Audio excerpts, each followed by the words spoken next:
Have you ever thought about it? How many paragraphs you should write for a particular essay type? And do you know why paragraphs are important? That is going to be the topic for today's video. How many paragraphs you should write for which essay type? Hi everyone, my name is Deepthi. Welcome to my channel, a place where you can learn at your own pace. So before we understand how many paragraphs we should write for a particular essay type, let us see why paragraphs are important. So this is the criteria that is used by any examiner who is going to evaluate your question paper. And what is the importance of paragraphing here? I'm just going to show you first, and then we will quickly move to how many paragraphs you should write.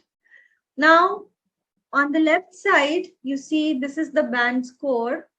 And on the right side, you see the description of what you do in the essay that helps you achieve a particular band score. Now, if you look at 5 bands, this is the criteria: may not write paragraphs, or if paragraphing is there, it might be inadequate.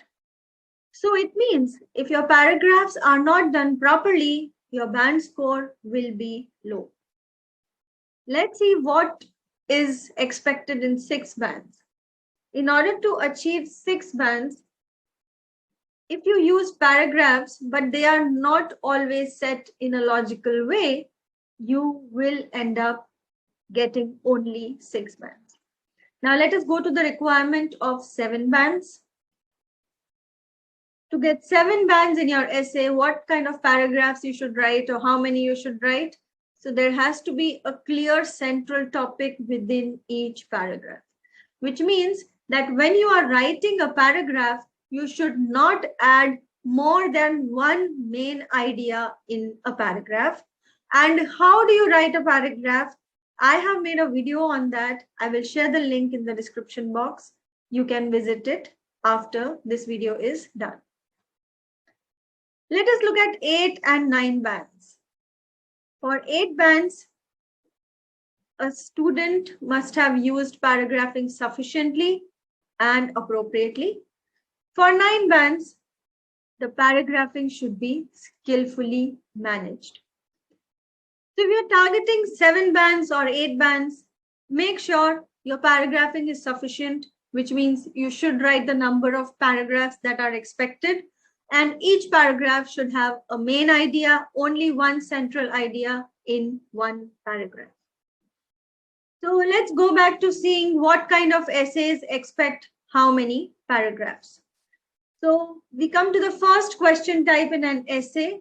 There are 5 to 6 different types of questions that you get for essays. So there is a video on that as well. I will again share the link in the description box. But for now, let us focus on what question type expects how many paragraphs. So the first question type is, to what extent do you agree or disagree with the statement? Here, the examiner expects you to write 4 to 5 paragraphs. Now we need to remember that first paragraph is always the introduction and the last one is conclusion. So only change in number will go into the body paragraphs. So here you can write 3 body paragraphs in which the first 2, you can talk about the reason why you agree or disagree with the topic that is given. And in the 4th paragraph, you can give a reason of why you don't agree or disagree with the topic. Let's move to the second type, in which you have to discuss both views and give your opinion. So in this essay in which you have to discuss the 2 views and give your opinion, you always write 5 body paragraphs. So again, first and the last are going to be introduction, and this actually should be conclusion. So in the body paragraphs, what you will do, you will write the first view, explain it further, write the second view, explain it further, and finally, in the second last paragraph, talk about your opinion. This is how you get 5 paragraphs in this essay type. The next is the double question essay type, in which you get 2 or 3 such questions and you have to answer these questions. This is also known as direct question essay type.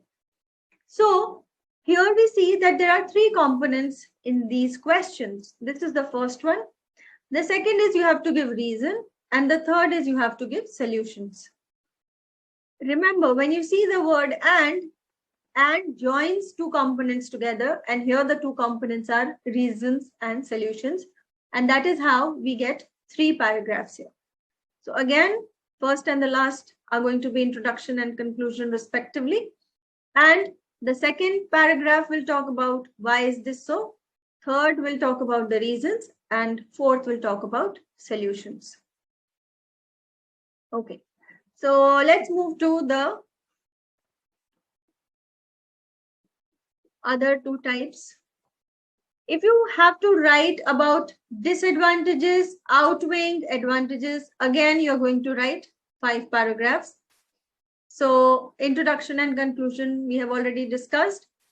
So because in this essay type, we are going to say that advantages outweigh the disadvantages, we are going to write 2 advantages in 2 separate paragraphs.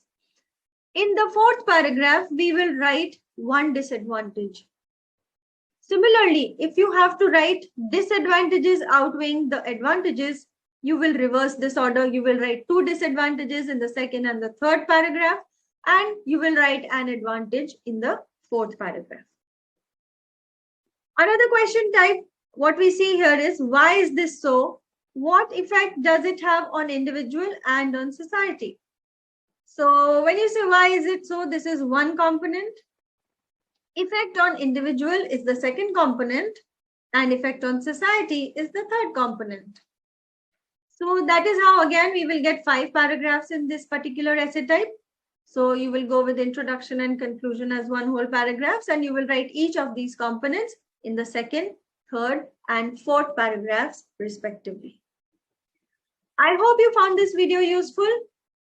In the comment section, I would love to hear what other topics you want me to make videos on. Just feel free to write there, and I will make sure that your topics are taken care of and videos are uploaded as soon as possible. So all the very best for your preparation. Happy learning. Keep evolving.